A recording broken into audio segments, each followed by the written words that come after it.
आइए सुनते हैं प्रेमचंद्र जी की लिखी हुई कहानी गोदान का भाग 3। होरी को रात भर नींद नहीं आई। नीम के पेड़ तले अपनी बांस की खाट पर पड़ा पड़ा बार बार तारू की ओर देखता था। गाय के लिए नांद गाड़नी है, बैलों से अलग उसकी नांद रहे तो अच्छा। अभी 2 रात को बाहर ही रहेगी, लेकिन चौमासे में उसके लिए कोई दूसरी जगह ठीक करनी होगी। बाहर लोग नज़र लगा देते हैं, कभी कभी तो ऐसा टूना टटका कर देते हैं कि गाय का दूध ही सूख जाता है। थन में हाथ ही नहीं लगाने देती, लात मारती है। नहीं, बाहर बांधना ठीक नहीं, और बाहर नांद भी कौन गाड़ने देगा। कारिंदा साहब नज़र के लिए मुंह फैलाएंगे। छोटी छोटी बात के लिए राय साहब के पास फरियाद ले जाना उचित नहीं, और कारिंदे के सामने मेरी सुनता कौन है। उनसे कुछ कहूँ तो कारिंदा दुश्मन हो जाए। जल में रहकर मगर से बैर करना बुड़कपन है। भीतर ही बांधूंगा। आंगन है तो छोटा सा, लेकिन एक मड़ैया डाल देने से काम चल जाएगा। अभी पहला बयान है, 5 सेर से कम क्या दूध देगी। सेर भर तो गोबर को चाहिए। रुपया दूध देकर कैसे ललचाती रहती है। अब पिए जितना चाहे, कभी कभी 2-4 सेर मालिकों को दे आया करूंगा। कारिंदा साहब की पूजा भी तो करनी होगी, और भोला के रुपए भी तो देने चाहिए। सगाई के ढकोसले में उसे क्यों डालूं। जो आदमी अपने ऊपर इतना विश्वास करे, उसे दगा करना नीचता है। 80 रुपए की गाय मेरे विश्वास पर दे दी। नहीं, यहाँ तो कोई 1 पैसे को नहीं पतियाता। सन में क्या कुछ ना मिलेगा। अगर 25 रुपए भी दे दूं तो भोला को ढांढस हो जाए। धनिया से नाहक बता दिया। चुपके से गाय लाकर बांध देता तो चकरा जाती। लगती पूछने किसकी गाय है, कहाँ से लाए हो। खूब दिख करके तब बताता, लेकिन जब पेट में बात पचे भी, कभी 2-4 पैसे ऊपर से आ जाते हैं, उनको भी तो नहीं छिपा सकता। और यह अच्छा भी है, उसे घर की चिंता रहती है। अगर उसे मालूम हो जाए कि इनके पास भी पैसे रहते हैं तो फिर नखरे बखाड़ने लगे। गोबर जरा आलसी है, नहीं मैं गौ की ऐसी सेवा करता जैसी चाहिए। आलसी वालसी कुछ नहीं है। इस उम्र में कौन आलसी नहीं होता। मैं भी दादा के सामने मटरगश्ती ही किया करता था। बेचारे पहर रात कुट्टी काटने लगते, कभी द्वार पर झाड़ू लगाते, कभी खेत में खाद फेंकते। मैं पड़ा सोता रहता। कभी जगा देते तो मैं बिगड़ जाता और घर छोड़कर भाग जाने की धमकी देता था। लड़के जब अपने माँ बाप के सामने भी जिंदगी का थोड़ा सा सुख ना भोगेंगे, तो फिर जब अपने सिर पर पड़ गई तो क्या भोगेंगे। दादा के मरते ही क्या मैंने घर नहीं संभाल लिया। सारा गांव यही कहता था कि होरी घर बर्बाद कर देगा, लेकिन सिर पर बोझ पड़ते ही मैंने ऐसा चोला बदला कि लोग देखते रह गए। शोभा और हीरा अलग ही हो गए। नहीं, आज इस घर की और ही बात होती। 3 हल एक साथ चलते, अब तीनों अलग अलग चलते हैं। सब समय का फेर है। धनिया का क्या दोष था। बेचारी जब से घर में आई कभी तो आराम से ना बैठी। डोली से उतरते ही सारा काम सिर पर उठा लिया। अम्मा को पान की तरह फेरती रहती थी। जिसने घर के पीछे अपने को मिटा दिया, देवरानियों से काम करने को कहती थी तो क्या बुरा करती थी। आखिर उसे भी तो कुछ आराम मिलना चाहिए। लेकिन भाग्य में आराम लिखा होता तब तो मिलता। तब देवरों के लिए मरती थी, अब अपने बच्चों के लिए मरती है। वह इतनी सीधी गमखोर निश्चल ना होती तो आज शोभा और हीरा जो मूछों पर ताव देते फिरते हैं, कहीं भीख मांगते होते। आदमी कितना स्वार्थी हो जाता है। जिसके लिए मरो वही जान का दुश्मन हो जाता है। होरी ने फिर पूरब की ओर देखा। शायद भिनसार हो रहा है। गोबर काहे को जागने लगा। नहीं कह के तो यही सोया था कि अंधेरा होते ही चला जाऊंगा, जाकर नांद गाड़ दूं। लेकिन नहीं, जब तक गाय द्वार पर ना आ जाए नांद गाड़ना ठीक नहीं। कहीं भोला बदल गया या और किसी कारण से गाय ना दी तो सारा गांव तालियां पीटने लगेगा। चले थे गाय लेने, पट्टे ने इतनी फुर्ती से नांद गाड़ दी मानो इसी की कसर थी। भोला है तो अपनी घर का मालिक, लेकिन जब लड़के सयाने हो गए तो बाप की कौन चलती है। कामता और जंगी अकड़ जाएं तो क्या भोला अपने मन से गाय मुझे दे देंगे। कभी नहीं। सहसा गोबर चौंक कर उठ बैठा और आंखें मलता हुआ बोला, अरे यह तो भोर हो गया। तुमने नांद गाड़ दी दादा। होरी गोबर के सुगठित शरीर और चौड़ी छाती की ओर गर्व से देखकर मन में यह सोचते हुए कि कहीं इसे गोरस मिलता तो कैसा पट्ठा हो जाता, बोला, नहीं अभी नहीं गाड़ी। सोचा कहीं ना मिले तो नाहक भद्द हो। गोबर ने त्योरी चढ़ाकर कहा, मिलेगी क्यों नहीं? उनके मन में कोई चोर बैठ जाए, चोर बैठे या डाय, गाय तो उन्हें देनी ही पड़ेगी। गोबर ने और कुछ ना कहा, लाठी कंधे पे रखी और चल दिया। होरी उसे जाते देखता हुआ अपना कलेजा ठंडा करता रहा। अब लड़के की सगाई में देर ना करनी चाहिए। 17वां लग गया, मगर करे कैसे? कहीं पैसों के भी दर्शन हो। जब से तीनों भाइयों में अलगोचा हो गया, घर की साख जाती रही। महतो लड़का देखने आते हैं, पर घर की दशा देखकर मुंह फीका करके चले जाते हैं। 2-1 राजी भी हुए तो रुपया मांगते हैं। 200-300 लड़की का दाम चुकाए और उतना ही ऊपर से खर्च करे, तब जाकर ब्याह हो। कहाँ से आवे इतने रुपए? रास खलियान में तुल जाती है, खाने भर को भी नहीं बचता, ब्याह कहाँ से हो? और अब तो सोना ब्याहने योग्य हो गई। लड़के का ब्याह ना हुआ ना सही, लड़की का ब्याह ना हुआ तो सारी बिरादरी में हंसी होगी। पहले तो उसी की सगाई करनी है, पीछे देखी जाएगी। एक आदमी ने आकर राम राम किया और पूछा, तुम्हारी कोठी में कुछ बांस होंगे महतो? होरी ने देखा, दमड़ी बंसोड़ सामने खड़ा है, नाटा काला, खूब मोटा, चौड़ा मुंह, बड़ी बड़ी मूछें, लाल आंखें, कमर में बांस काटने की कटार खोसे हुए। साल में 1-2 बार आकर चींके, कुर्सियां, मोटे, टोकरियां आदि बनाने के लिए कुछ बांस काट ले जाता था। होरी प्रसन्न हो गया। मुट्ठी गर्म होने की आशा बंधी। चौधरी को ले जाकर अपनी तीनों कोठियां दिखाई, मोलभाव किया और 25 रुपये सैकड़े में 50 बांसों का बयाना ले लिया। फिर दोनों लौटे। होरी ने उसे चिलम पिलाई, जलपान कराया, तब रहस्यमय भाव से बोला, मेरे बांस कभी 30 रुपये से कम नहीं जाते, लेकिन तुम घर के आदमी हो, तुमसे क्या मोल भाव करता? तुम्हारा वह लड़का जिसकी सगाई हुई थी अभी परदेश से लौटा कि नहीं? चौधरी ने चिलम का दम लगाकर खांसते हुए कहा, उस लौंडे के पीछे तो मर मिटा महतो। जवान बहू घर में बैठी थी और वह बिरादरी की एक दूसरी औरत के साथ परदेश में मौज करने चल दिया। बहू भी दूसरे के साथ निकल गई। बड़ी नाकिस जात है महतो, किसी की नहीं होती। कितना समझाया कि तू जो चाहे खा, जो चाहे पहन, मेरी नाक न कटवा। मुदा कौन सुनता है? औरत को भगवान सब कुछ दे दे, रूप ना दे, नहीं तो वह काबू में नहीं रहती। कोठियां तो बढ़ गई होंगी। होरी ने आकाश की ओर देखा, मानो उसकी महानता में उड़ता हुआ बोला, सब कुछ बढ़ गया चौधरी।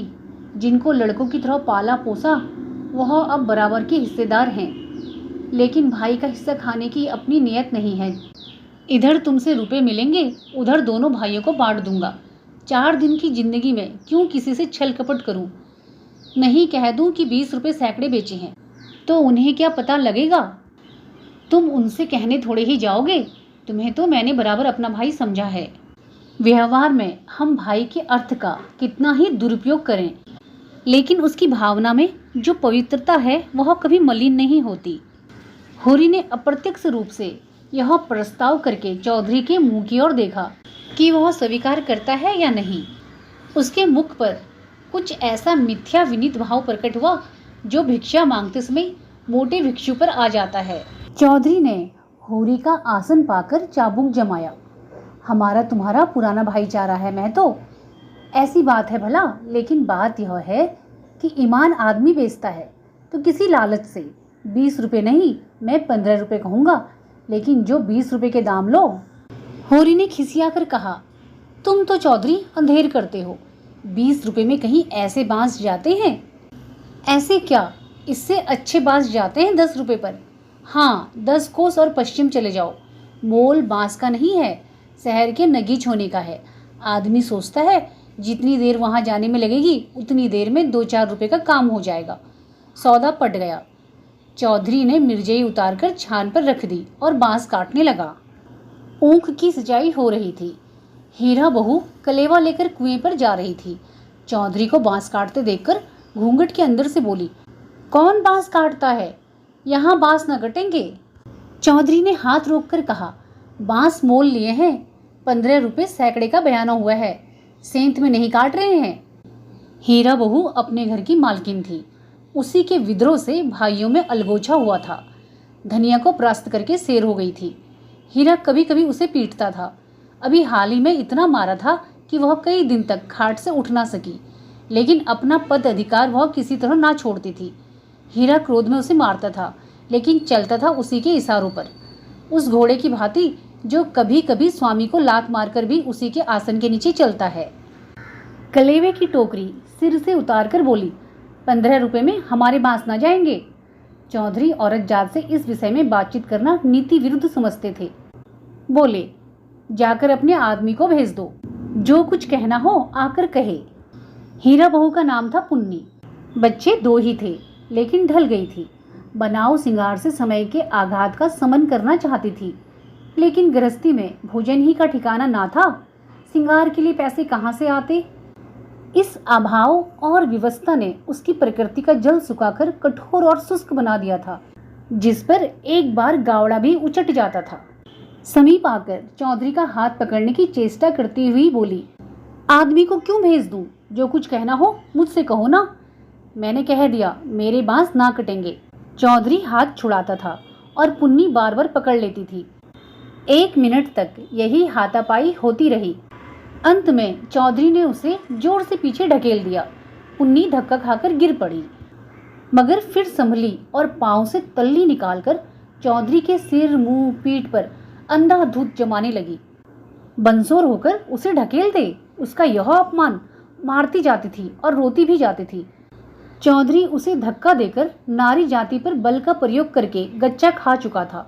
खड़े खड़े मार खाने के सिवा इस संकट से बचने की उसके पास कोई दवा ना थी। पुन्नी का रोना सुनकर होरी भी दौड़ा हुआ आया। पुन्नी ने उसे देखकर और जोर से चिल्लाना शुरू किया। होरी समझा चौधरी ने पुनिया को मारा है। खून ने जोश मारा और अलगोचे की ऊंची बांधा को तोड़ता हुआ सब कुछ अपने अंदर समेटने के लिए बाहर निकल पड़ा।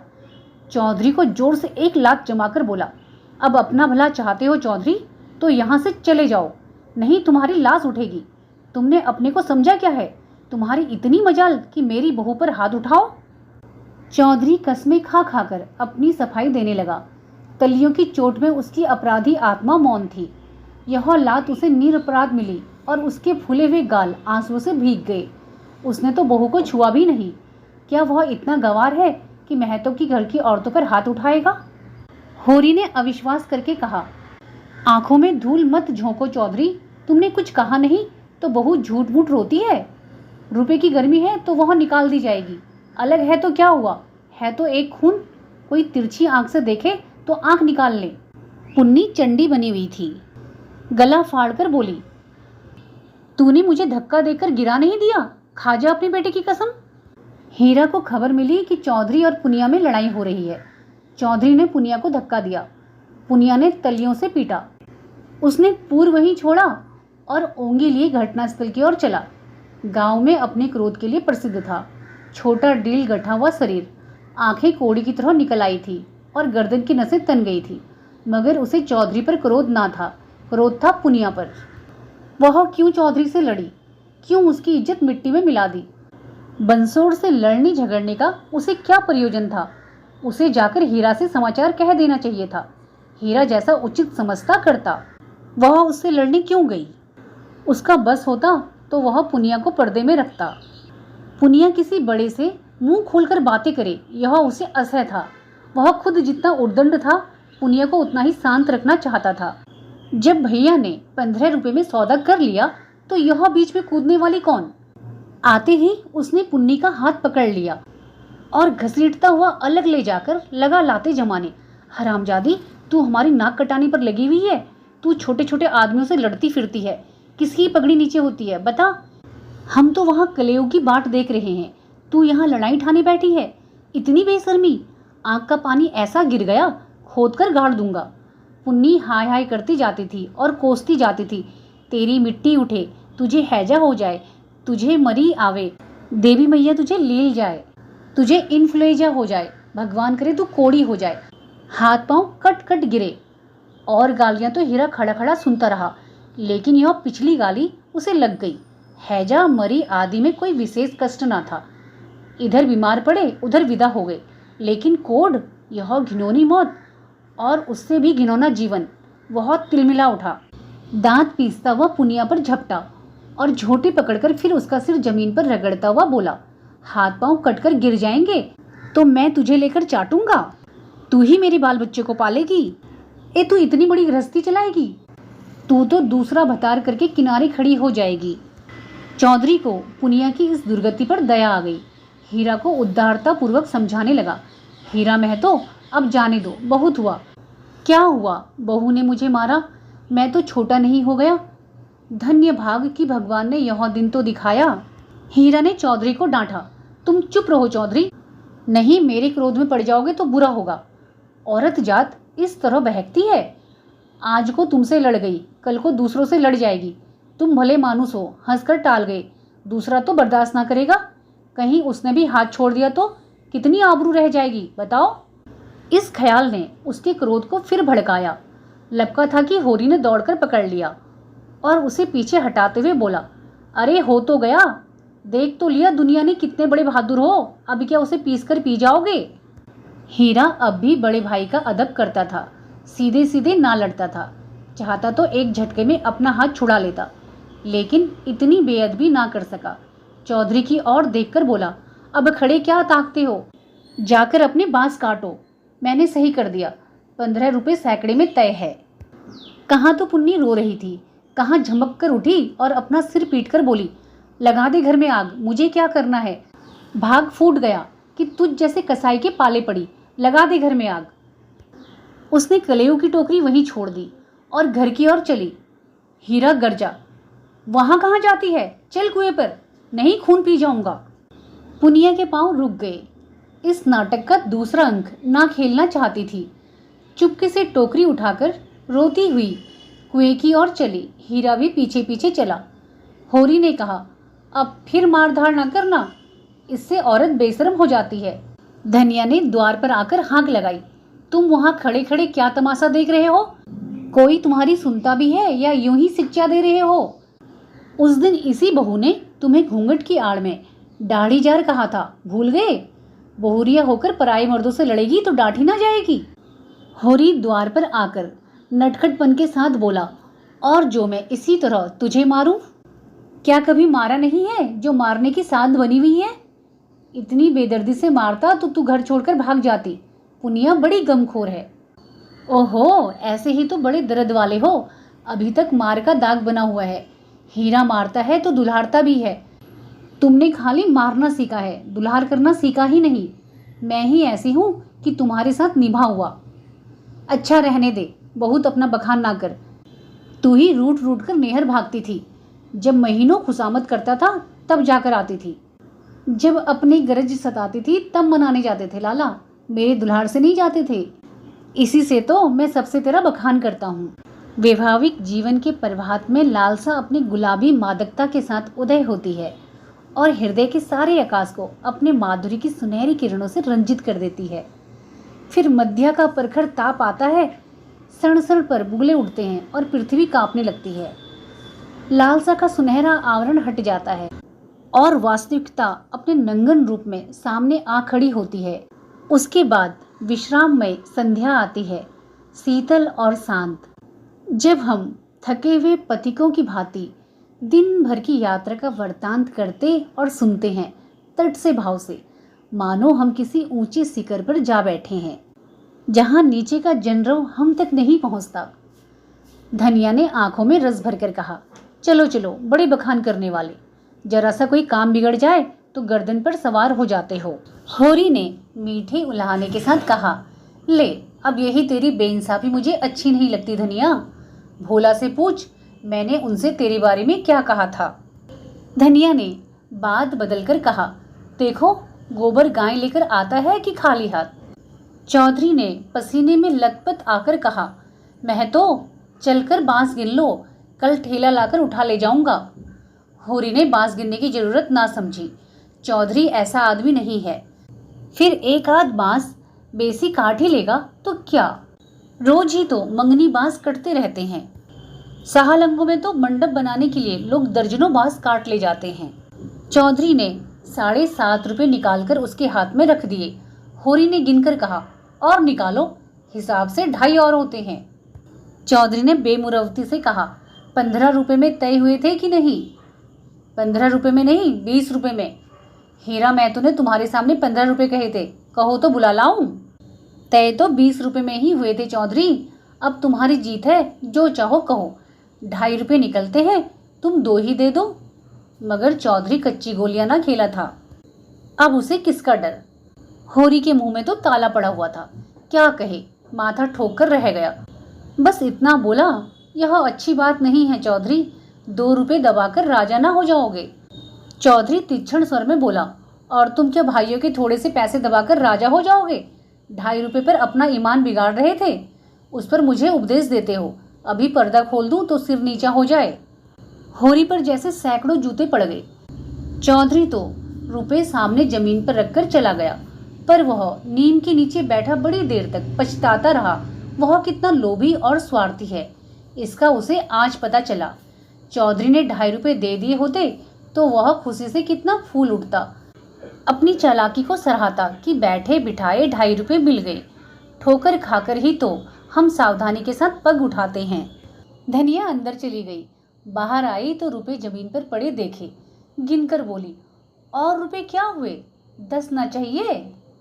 होरी ने लंबा मुंह बनाकर कहा, हीरा ने 15 रुपये में दे दिए तो मैं क्या करता?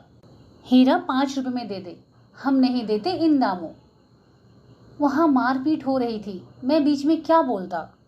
होरी ने अपनी पराजय अपने मन में ही डाल ली, जैसे कोई चोरी से आम तोड़ने के लिए पेड़ पर चढ़े और गिर पड़ने पर धूल झाड़ता हुआ उठ खड़ा हो कि कोई देख ना ले।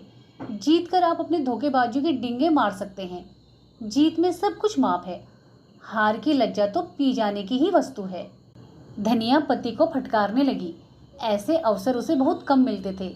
होरी उससे चतुर था, पर आज बाजी उसके हाथ थी। हाथ मटकाकर बोली, क्यों ना हो, भाई ने 15 रुपये कह दिए तो तुम कैसे टोकते? अरे राम राम राम, लाडले भाई का दिल छोटा हो जाता कि नहीं? फिर जब इतना बड़ा अनर्थ हो रहा था कि लाडली बहू के गले पर छुरी चल रही थी, तो भला तुम कैसे बोलते?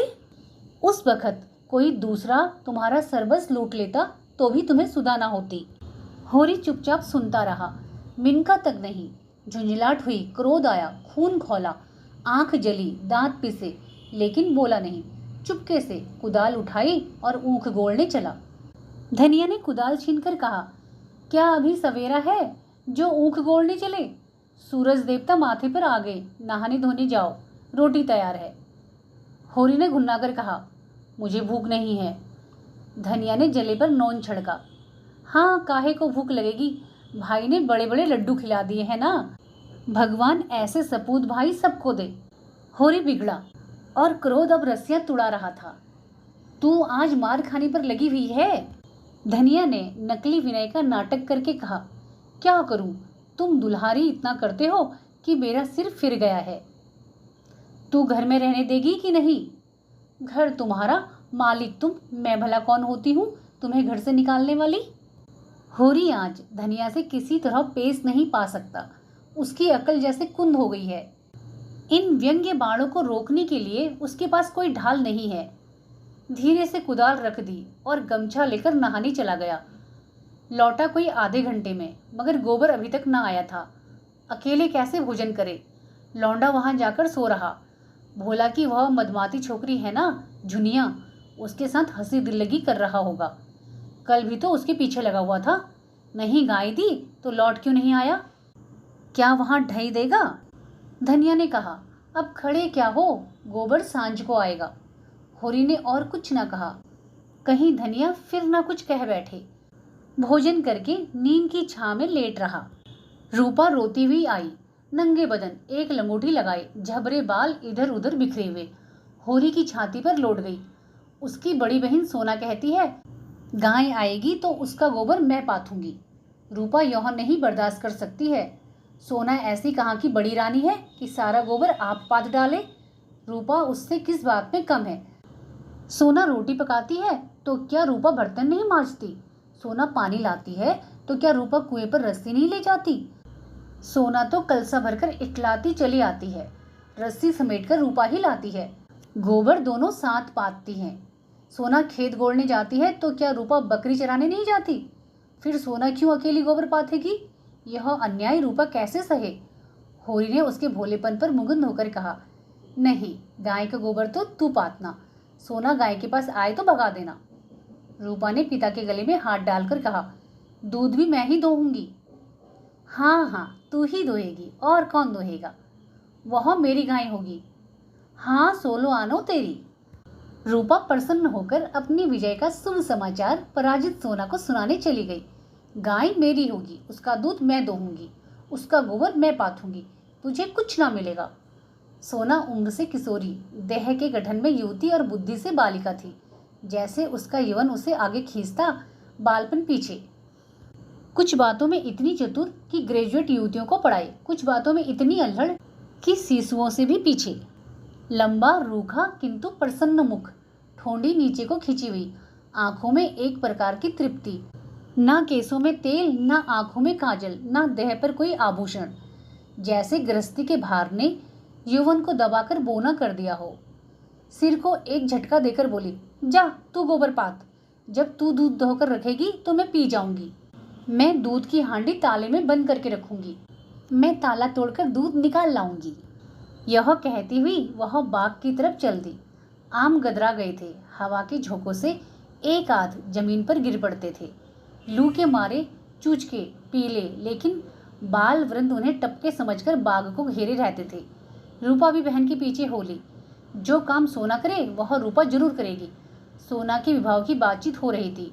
रूपा के विवाह की कोई चर्चा नहीं करता, इसलिए वह स्वयं अपने विवाह के लिए आग्रह करती है। उसका दूल्हा कैसा होगा, क्या क्या लाएगा, उसे कैसे रखेगा, उसे क्या खिलाएगा, क्या पहनाएगा, इसका वह बड़ा विशद वर्णन करती, जिसे सुनकर कदाचित कोई बालक उससे विवाह करने पर राजी न होता। सांझ हो रही थी। होरी ऐसा अलसाया कि ऊँख गोड़ने ना जा सका।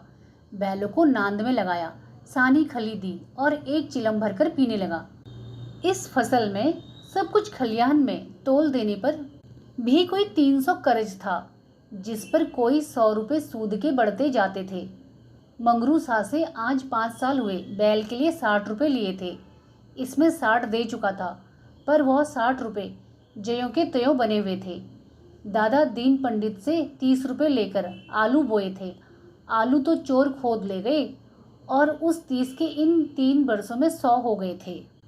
दुल्हारी विधवा सुवाइन थी, जो गांव में नोन तेल तंबाकू की दुकान रखे हुए थी। बंटवारे के समय उससे 40 रुपये लेकर भाइयों को देना पड़ा था। उसके भी लगभग 100 रुपये हो गए थे, क्योंकि आने रुपये का ब्याज था। लगान के भी अभी 25 रुपये बाकी पड़े हुए थे, और दशहरे के दिन सगुन के रुपयों का भी कोई प्रबंध करना था। बांसों के रुपये बड़े अच्छे समय पर मिल गए। सगुन की समस्या हल हो जाएगी। लेकिन कौन जाने, यहाँ तो एक धोला भी हाथ में आ जाए तो गांव में शोर मच जाता है और लेनदार चारों तरफ से नोचने लगते हैं। ये 5 रुपये तो वह सगुन में देगा, चाहे कुछ हो जाए। मगर अभी जिंदगी के 2 बड़े बड़े काम सिर पर सवार थे, गोबर और सोना का विवाह। बहुत हाथ बांधने पर भी 300 से कम खर्च न होंगे। ये 300 किसके घर से आएंगे? कितना चाहता है कि किसी से एक पैसा कर्ज ना ले, जिसका आता हो उसका पाई पाई चुका दे, लेकिन हर तरह का कष्ट उठाने पर भी गला नहीं छूटता। इसी तरह सूद बढ़ता जाएगा और एक दिन उसका घर द्वार सब नीलाम हो जाएगा। उसके बाल बच्चे निराश्रय होकर भीख मांगते फिरेंगे।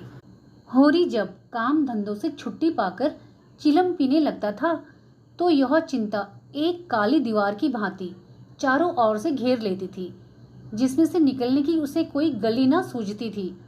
अगर संतोष था तो यही कि यह विपत्ति अकेले उसी के सिर पर ना थी। प्राय सभी किसानों का यही हाल था। अधिकांश की दशा तो इससे भी बदतर थी।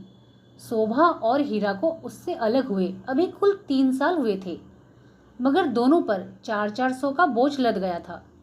झिंगुर 2 हल की खेती करता है, उस पर 1000 से कुछ बेसी ही देना है। जियावन महतो के घर भिखारी भीख भी नहीं पाता, लेकिन कर्जे का कोई ठिकाना नहीं। यहाँ कौन बचा है? सहसा सोना और रूपा दोनों दौड़ी हुई आई और एक साथ बोली, भैया गाय ला रहे हैं, आगे आगे गाय, पीछे पीछे भैया हैं। रूपा ने पहले गोबर को आते देखा था। यह खबर सुनाने की सुरखुरी उसे मिलनी चाहिए थी। सोना बराबर की हिस्सेदार हुई जाती है, यह उससे कैसे सहा जाता? उसने आगे बढ़कर कहा, पहले मैंने देखा था। तभी दौड़ी, बहन ने तो पीछे से देखा। सोना इस दावे को स्वीकार ना कर सकी। बोली, तूने भैया को कहाँ पहचाना? तू तो कहती थी कोई गाय भागी आ रही है। मैंने ही कहा भैया हैं। दोनों फिर बाग की तरफ दौड़ी गाय का स्वागत करने के लिए। धनिया और होरी दोनों गाय बांधने का प्रबंध करने लगे। होरी बोला, चलो जल्दी से नांद गाड़ दें। धनिया के मुख पर जवानी चमक उठी थी। नहीं, पहले थाली में थोड़ा सा आटा और गुड़ घोल कर रख दे। बेचारी धूप में चली होगी, प्यासी होगी। तुम जाकर नांद गाड़ो, मैं घोलती हूँ। कहीं एक घंटी पड़ी थी, उसे ढूंढ लें, उसके गले में बांधेंगे। सोना कहाँ गई? सुवाइन की दुकान से थोड़ा सा काला डोरा मंगवा लो, गाय को नजर बहुत लगती है। आज मेरे मन की बड़ी भारी लालसा पूरी हो गई। धनिया अपने हार्दिक उल्लास को दबाए रखना चाहती थी। इतनी बड़ी संपदा अपने साथ कोई नई बांधा ना लाए, यह शंका उसके निराश हृदय में कंपन डाल रही थी। आकाश की ओर देखकर बोली, गाय के आने का आनंद तो तब है जब उसका पोरा भी अच्छा हो। भगवान के मन की बात है। मानो वह भगवान को भी धोखा देना चाहती थी। भगवान को भी दिखाना चाहती थी कि इस गाय के आने से उसे उतना आनंद नहीं हुआ कि ईर्षालु भगवान सुख का पलड़ा ऊंचा करने के लिए कोई नई विपत्ति भेज दे।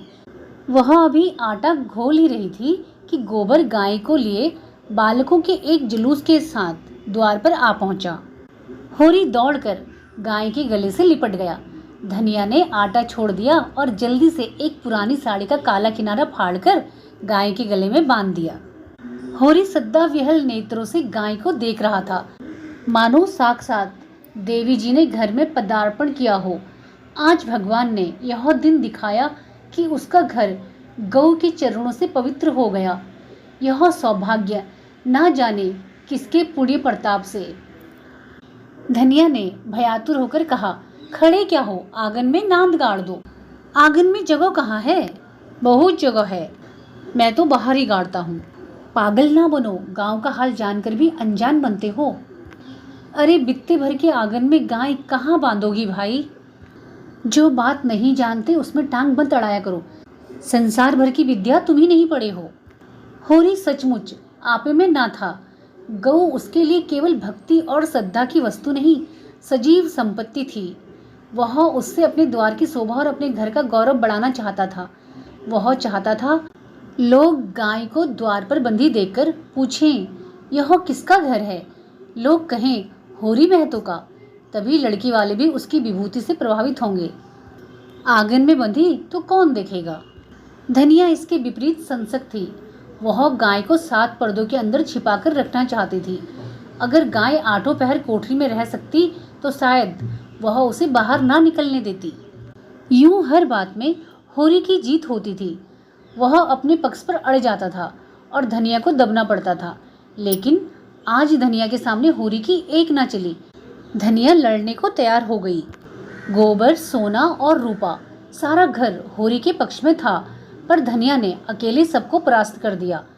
आज उसमें एक विचित्र आत्मविश्वास और होरी में एक विचित्र विनय का उदय हो गया था। मगर तमाशा कैसे रुक सकता था? गाय डोली में बैठकर तो आई ना थी। कैसे संभव था कि गांव में इतनी बड़ी बात हो जाए और तमाशा ना लगे? जिसने सुना सब काम छोड़कर देखने दौड़ा। यह मामूली देसी गौ नहीं है, भोला के घर से 80 रुपए में आई है। होरी 80 रुपए क्या देंगे? 50-60 रुपए में लाए होंगे। गांव के इतिहास में 50-60 रुपए की गाय का आना भी अभूतपूर्व बात थी। बैल तो 50 रुपए के भी आए, 100 के भी आए, लेकिन गाय के लिए इतनी बड़ी रकम किसान क्या खा के खर्च करेगा? यह तो ग्वालों का ही कलेजा है कि अंजलियों में रुपए गिन आते हैं। गाय क्या है? साक्षात देवी का रूप है। दर्शकों और आलोचकों का तांता लगा हुआ था और होरी दौड़ दौड़ कर सबका सत्कार कर रहा था। इतना विनम्र, इतना प्रसन्नचित्त वह कभी ना था। 70 साल के बूढ़े पंडित दाता दीन लाठियां टेकते हुए आए और पोपले मुंह से बोले, कहाँ हो होरी? तनिक हम भी तुम्हारी गाय देख लें, सुना बड़ी सुंदर है। होरी ने दौड़कर पालागन किया और मन में अभिमानमय उल्लास का आनंद उठाता हुआ बड़े सम्मान से पंडित जी को आंगन में ले गया। महाराज ने गौ को अपने पुरानी अनुभवी आंखों से देखा। सींगे देखी, थन देखा, पट्टा देखा और घनी सफ़ेद भौं के नीचे छिपी हुई आंखों में जवानी की उमंग भरकर बोले, कोई दोस्त नहीं है बेटा, बाल भौरी सब ठीक, भगवान चाहेंगे तो तुम्हारे भाग खुल जाएंगे। ऐसे अच्छे लक्षण है कि वाह, बस रातीब ना कम होने पाए, एक एक बाछा 100 का होगा। होरी ने आनंद के सागर में डुबकियां खाते हुए कहा, सब आपका आशीर्वाद है दादा। दादा दीन ने सुरती की पीक थूकते हुए कहा, मेरा आशीर्वाद नहीं है बेटा, भगवान की दया है, यह सब प्रभु की दया है। रुपए नगद दिए? होरी ने बेपरकी उड़ाई। अपने महाजन के सामने भी अपने समृद्धि प्रदर्शन का ऐसा अवसर पाकर वह कैसे छोड़े। टके की नई टोपी सिर पर रखकर जब हम अकड़ने लगते हैं, जरा देर के लिए किसी सवारी पर बैठकर जब हम आकाश में उड़ने लगते हैं, तो इतनी बड़ी विभूति पाकर क्यों ना उसका दिमाग आसमान पर चढ़े। बोला, भोला ऐसा भला मानस नहीं है महाराज। नगद गिनाए पूरे चौकस। अपने महाजन के सामने यह डिंग मारकर होरी ने नादानी तो की थी, पर दाता दीन के मुख पर असंतोष का कोई चिन्ह ना दिखाई दिया। इस कथन में कितना सत्य है, यह उनकी उन बुझी आंखों से छिपा ना रह सका, जिनमें ज्योति की जगह अनुभव छिपा बैठा था। प्रसन्न होकर बोले, कोई हरज नहीं बेटा, कोई हरज नहीं, भगवान सब कल्याण करेंगे। 5 सेर दूध है इसमें, बच्चे के लिए छोड़कर। धनिया ने तुरंत टोका, अरे नहीं महाराज, इतना दूध कहाँ, बुढ़िया तो हो गई है, फिर यहाँ रातिब कहाँ धरा है। दाता दीन ने मर्म भरी आंखों से देखकर उसकी सतर्कता को स्वीकार किया, मानो कह रहे हो, गृहिणी का यही धर्म है, सीटना मर्दों का काम है, उन्हें सीटने दो। फिर रहस्य भरे स्वर में बोले, बाहर ना बांधना, इतना कह देते हैं। धनिया ने पति की ओर विजयी आंखों से देखा, मानो कह रही हो, लो अब तो मानोगे। दाता दीन से बोली, नहीं महाराज, बाहर क्या बांधेंगे, भगवान दे तो इसी आंगन में 3 गायें और बंधा सकती हैं। सारा गांव गाय देखने आया, नहीं आए तो शोभा और हीरा, जो अपने सगे भाई थे। होरी के हृदय में भाइयों के लिए अब भी कोमल स्थान था। वह दोनों आकर देख लेते और प्रसन्न हो जाते तो उसकी मनोकामना पूरी हो जाती। सांझ हो गई, दोनों पूर लेकर लौट आए। इसी द्वार से निकले, पर पूछा कुछ नहीं। होरी ने डरते डरते धनिया से कहा, ना शोभा आया ना हीरा, सुना ना होगा। धनिया बोली, तो यहाँ कौन उन्हें बुलाने जाता है। तू बात तो समझती नहीं, लड़ने के लिए तैयार रहती है।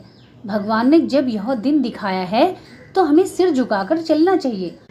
आदमी को अपने सगों के मुंह से अपनी भलाई बुराई सुनने की जितनी लालसा होती है, बाहर वालों के मुंह से नहीं। फिर अपने भाई लाख बुरे हों, हैं तो अपने भाई ही। अपने हिस्से बकरे के लिए सभी लड़ते हैं, पर इससे खून थोड़े बढ़ जाता है। दोनों को बुलाकर दिखा देना चाहिए, नहीं कहेंगे गाय लाए हमसे कहा तक नहीं। धनिया ने नाक सिकोड़कर कहा, मैंने तुमसे 100 बार 1000 बार कह दिया, मेरे मुंह पर भाइयों का बखान ना किया करो। उनका नाम सुनकर मेरी देह में आग लग जाती है। सारे गांव ने सुना, क्या उन्होंने ना सुना होगा।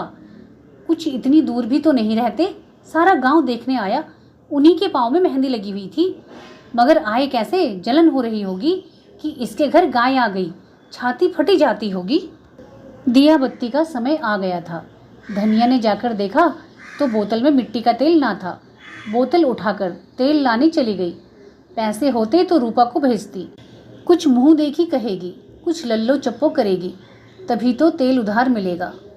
होरी ने रूपा को बुलाकर प्यार से गोद में बिठाया और कहा, जरा जाकर देख हीरा काका आ गए कि नहीं। शोभा काका को भी देखती आना, कहना दादा ने उन्हें बुलाया है, ना आए हाथ पकड़कर खींच लाना। रूपा ठुनक कर बोली, छोटी काकी मुझे डांटती है।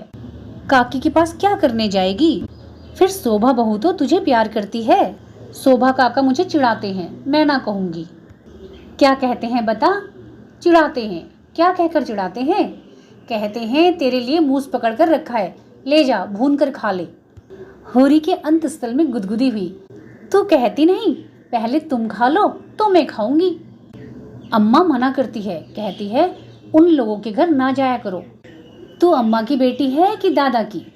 रूपा ने उसके गले में हाथ डालकर कहा, अम्मा की, और हंसने लगी। तो फिर मेरी गोदी से उतर जा, आज मैं तुझे अपनी थाली में ना खिलाऊंगा। घर में एक ही फूल की थाली थी, होरी उसी थाली में खाता था। थाली में खाने का गौरव पाने के लिए रूपा होरी के साथ खाती थी। इस गौरव का परित्याग कैसे करे? हुमक कर बोली, अच्छा तुम्हारी, तो फिर मेरा कहना मानेगी कि अम्मा का? तुम्हारा।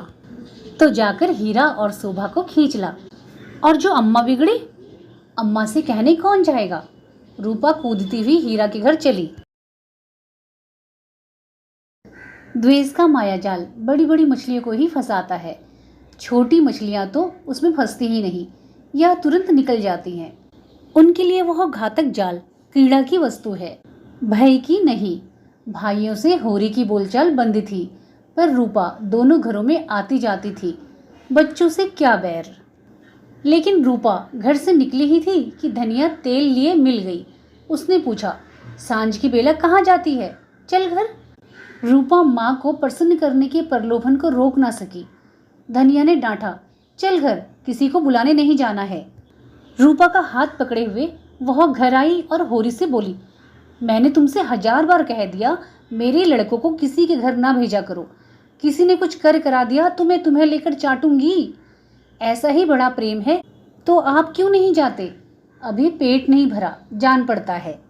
होरी नांद जमा रहा था, हाथों में मिट्टी लपेटे हुए अज्ञान का अभिनय करके बोला, किस बात पर बिगड़ती है भाई? यह तो अच्छा नहीं लगता कि अंधे कुकुर की तरह हवा को भूखा करें। धनिया को कुप्पी में तेल डालना था। इस समय झगड़ा ना बढ़ाना चाहती थी। रूपा भी लड़कों में जा मिली। पहर रात से ज्यादा जा चुकी थी, नांद गड़ चुकी थी, सानी और खल्ली डाल दी गई थी। गाय मन मारे उदास बैठी थी, जैसे कोई वधू ससुराल आई हो। नांद में मुंह तक न डालती थी। होरी और गोबर खाकर आधी आधी रोटियां उसके लिए लाए, पर उसने सूंघा तक नहीं। मगर यह कोई नई बात ना थी। जानवरों को भी बहुधा घर छूट जाने का दुख होता है। होरी बाहर खाट पर बैठकर चिलम पीने लगा तो फिर भाइयों की याद आई। नहीं, आज इस शुभ अवसर पर वह भाइयों की उपेक्षा नहीं कर सकता। उसका हृदय यह विभूति पाकर विशाल हो गया था। भाइयों से अलग हो गया तो क्या हुआ? उनका दुश्मन तो नहीं है। यही गाय 3 साल पहले आई होती तो सभी का उस पर बराबर अधिकार होता, और कल को यही गाय दूध देने लगेगी तो क्या वह भाइयों के घर दूध ना भेजेगा या दही ना भेजेगा? ऐसा तो उसका धर्म नहीं है। भाई उसका बुरा चेते, वह क्यों उनका बुरा चेते? अपनी अपनी करनी तो अपने अपने साथ है। उसने नारियल खाट के पाए से लगाकर रख दिया और हीरा की घर की ओर चला। शोभा का घर भी उधर ही था। दोनों अपने अपने द्वार पर लेटे हुए थे। काफी अंधेरा था। होरी पर उनमें से किसी की निगाह नहीं पड़ी। दोनों में कुछ बातें हो रही थी। होरी ठिठक गया और उनकी बातें सुनने लगा। ऐसा आदमी कहाँ है जो अपनी चर्चा सुनकर टाल जाए? हीरा ने कहा, जब तक एक में थे एक बकरी भी नहीं ली, अब पछाई गाय ली जाती है। भाई का हक मारकर किसी को फलते फूलते नहीं देखा। शोभा बोला, यह तुम अन्याय कर रहे हो हीरा। भैया ने एक एक पैसे का हिसाब दे दिया था। यह मैं कभी ना मानूंगा कि उन्होंने पहले की कमाई छिपा रखी थी। तुम मानो चाहे ना मानो, है यह पहले की कमाई। अच्छा, तो ये रुपए कहाँ से आ गए? कहाँ से खून बरस पड़ा? उतने ही खेत तो हमारे पास भी हैं, उतनी ही उपज हमारी भी है। फिर क्यों हमारे पास कफन को कौड़ी नहीं और उनके घर नई गाय आती है? उधार लाए होंगे। भोला उधार देने वाला आदमी नहीं है। कुछ भी हो, गाय है बड़ी सुंदर। गोबर लिए जाता था, मैंने तो रास्ते में देखा। बेईमानी का धन जैसे आता है वैसे ही जाता है। भगवान चाहेंगे तो बहुत दिन गाय घर में ना रहेगी। होरी से और ना सुना गया। वह बीती बातों को बिसार कर अपने हृदय में स्नेह और सौहार्द भरे भाइयों के पास आया था। इस आघात ने जैसे उसके हृदय में छेद कर दिया और वह रस भाव उसमें किसी तरह नहीं टिक रहा था। लते और चीथड़े ठूसकर अब वह उस प्रभाव को नहीं रोक सकता। जी में एक उबाल आया कि उसी क्षण इस आक्षेप का जवाब दे, लेकिन बात बढ़ जाने के भय से चुप रह गया। अगर उसकी नीयत साफ है तो कोई कुछ नहीं कर सकता। भगवान के सामने वह निर्दोष है। दूसरों की उसे परवाह नहीं। उल्टे पांव लौट आया। और वह जला हुआ तंबाकू पीने लगा, लेकिन जैसे वह विष प्रति क्षण उसकी धमनियों में फैलता जाता था। उसने सो जाने का प्रयास किया पर नींद न आई। बैलों के पास जाकर उन्हें सहलाने लगा। विष शांत न हुआ। दूसरी चिलम भरी, लेकिन उसमें भी कुछ रस ना था। विष ने जैसे चेतना को आक्रांत कर दिया हो। जैसे नशे में चेतना एकांकी हो जाती है, जैसे फैला हुआ पानी एक दिशा में बहकर वेगमान हो जाता है, वही मनोवृत्ति उसकी हो रही थी। उसी उन्माद की दशा में वह अंदर गया। अभी द्वार खुला था। आंगन में एक किनारे चटाई पर लेटी हुई धनिया सोना से देह दबवा रही थी, और रूपा, जो रोज सांझ होते ही सो जाती थी, आज खड़ी गाय का मुंह सहला रही थी। होरी ने जाकर गाय को खूंटे से खोल लिया और द्वार की ओर ले चला। वह उसी वक्त गाय को भोला के घर पहुंचाने का दृढ़ निश्चय कर चुका था। इतना बड़ा कलंक सिर पर लेकर वह अब गाय को घर में नहीं रख सकता, किसी तरह नहीं। धनिया ने पूछा, कहाँ लिए जाते हो रात को? होरी ने एक पग बढ़ाकर कहा, ले जाता हूँ भोला के घर, लौटा दूंगा। धनिया को विस्मय हुआ। उठकर सामने आ गई और बोली, लौटा क्यों देंगे? लौटाने के लिए ही लाए थे। हाँ, इसके लौटा देने में ही कुशल है। क्यों, बात क्या है? इतने अरमान से लाए और अब लौटाने जा रहे हो? क्या भोला रुपए मांगते हैं? नहीं, भोला यहाँ कब आया? तो फिर क्या बात हुई? क्या करोगी पूछकर? धनिया ने लपक कर पगैया उसके हाथ से छीन ली। उसकी चपल बुद्धि ने जैसे उड़ती हुई चिड़िया पकड़ ली। बोली, तुम्हें भाइयों का डर हो तो जाकर उनके पैरों गिरो। मैं किसी से नहीं डरती। अगर हमारी बढ़ती देखकर किसी की छाती फटती है तो फट जाए, मुझे परवाह नहीं है। होरी ने विनीत स्वर में कहा, धीरे धीरे बोल महारानी, कोई सुने तो कहे ये इतनी रात गए लड़ रहे हैं। मैं अपने कानों से क्या सुनाया हूँ, तू क्या जाने। यहाँ चर्चा हो रही है कि मैंने अलग होते समय रुपए दबा लिए थे और भाइयों को धोखा दे दिया था। यही रुपए अब निकल रहे हैं। हीरा कहता होगा। सारा गांव कह रहा है, हीरा को क्यों बदनाम करूं? सारा गांव नहीं कह रहा, अकेला हीरा कह रहा है। मैं अभी जाकर पूछती हूँ ना कि तुम्हारे बाप कितने रुपए छोड़कर मरे थे। डाढ़ी जारों के पीछे हम बर्बाद हो गए, सारी जिंदगी मिट्टी में मिला दी, पाल पोस कर संडा किया, और अब हम बेईमान हैं। मैं कह देती हूँ, अगर गाय घर के बाहर निकली तो अनर्थ हो जाएगा। रख लिए हमने रुपए, दबा लिए, बीज खेत दबा लिए। डंके की चोट पर कहती हूँ, मैंने हंडे भर असरपियाँ छिपा ली। हीरा और शोभा और संसार को जो करना है कर ले, क्यों ना रुपए रख ले। दो दो संडों का ब्याह नहीं किया, गौना नहीं किया। होरी सिटपिटा गया। धनिया ने उसके हाथ से पगैयाँ छीन ली और गाय को खूंटे से बांधकर द्वार की ओर चली। होरी ने उसे पकड़ना चाहा, पर वह बाहर जा चुकी थी। वहीं सिर थामकर बैठ गया। बाहर उसे पकड़ने की चेष्टा करके वह कोई नाटक नहीं दिखाना चाहता था। धनिया के क्रोध को खूब जानता था। बिगड़ती है तो चंडी बन जाती है, मारो काटो सुनेगी नहीं। लेकिन हीरा भी तो एक ही गुस्सेवर है, कहीं हाथ चला दे तो परले हो जाए। नहीं, हीरा इतना मूर्ख नहीं। मैंने कहाँ से कहाँ यह आग लगा दी। उसे अपने आप पर क्रोध आने लगा। बात मन में रख लेता तो क्यों यह डंटा खड़ा होता। सहसा धनिया का कंकड़ स्वर कान में आया। हीरा की गरज भी सुन पड़ी। फिर पुन्नी की पैनी पीक भी कानों में चुभी।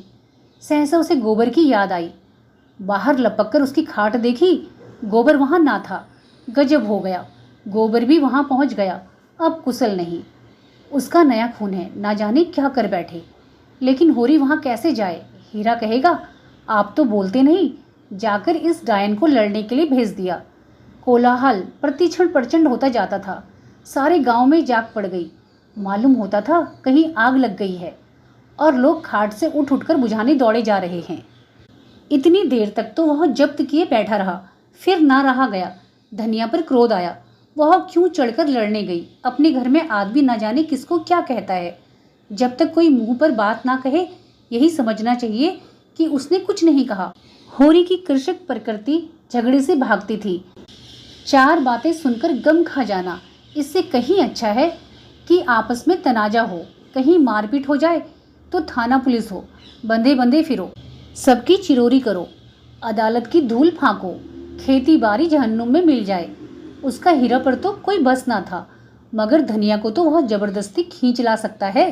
बहुत होगा, गालियां दे लेगी। एक दो दिन रूठी रहेगी, थाना पुलिस की नौबत तो ना आएगी। जाकर हीरा के द्वार पर सबसे दूर दीवार की आड़ में खड़ा हो गया। एक सेनापति की भांति मैदान में आने के पहले परिस्थितियों को अच्छी तरह समझ लेना चाहता था। अगर अपनी जीत हो रही है तो बोलने की कोई जरूरत नहीं, हार हो रही है तो तुरंत कूद पड़ेगा। देखा तो वहां 50 आदमी जमा हो गए हैं। पंडित दाता दीन, लाला पटेश्वरी, दोनों ठाकुर जो गांव के कर्ता धर्ता थे, सभी पहुंचे हुए हैं। धनिया का पल्ला हल्का हो रहा था। उसकी उग्रता जनमत को उसके विरुद्ध किए देती थी। वह रणनीति में कुशल ना थी। क्रोध में ऐसी जली कुटी सुना रही थी कि लोगों की सहानुभूति उससे दूर होती जाती थी। वह गरज रही थी, तू हमें देखकर क्यों जलता है? हमें देखकर क्यों तेरी छाती फटती है?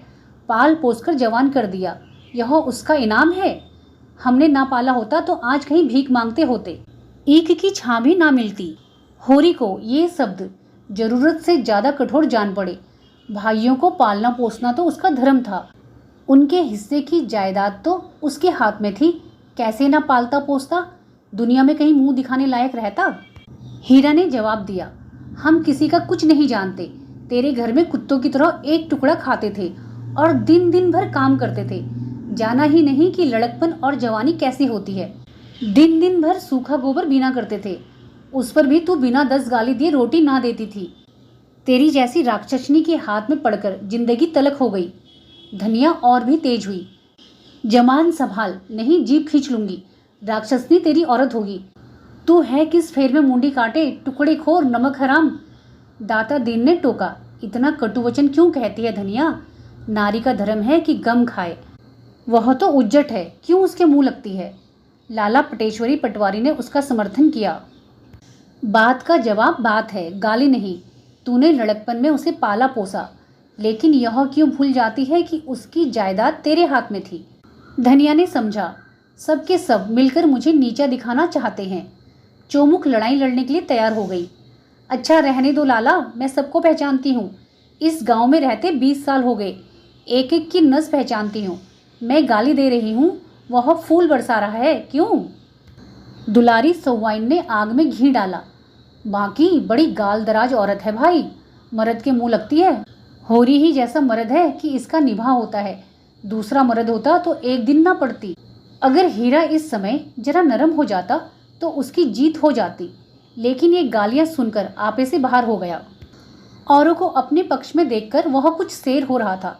गला फाड़कर बोला, चली जा मेरे द्वार से, नहीं जूतों से बात करूंगा, झोटा पकड़कर उखाड़ लूंगा। गाली देती है डायन। बेटी का घमंड हो गया है।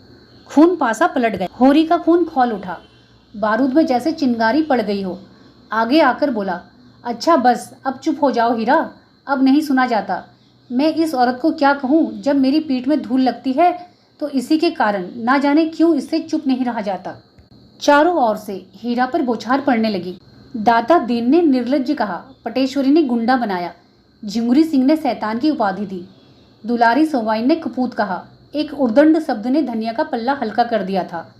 दूसरे उग्र शब्द ने हीरा को गच्चे में डाल दिया। उस पर होरी के संयंत्र वाक्य ने रही सही कसर भी पूरी कर दी। हीरा संभल गया। सारा गांव उसके विरुद्ध हो गया। अब चुप रहने में ही उसकी कुशल है।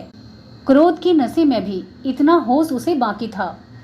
धनिया का कलेजा दूना हो गया। होरी से बोली, सुन लो कान खोल के, भाइयों के लिए मरते हो। यह भाई है, ऐसे भाई को मुंह ना देखे। यह मुझे जूतों से मारेगा, खिला पिला। होरी ने डांटा, फिर क्यों बकबक करने लगी तू? घर क्यों नहीं जाती?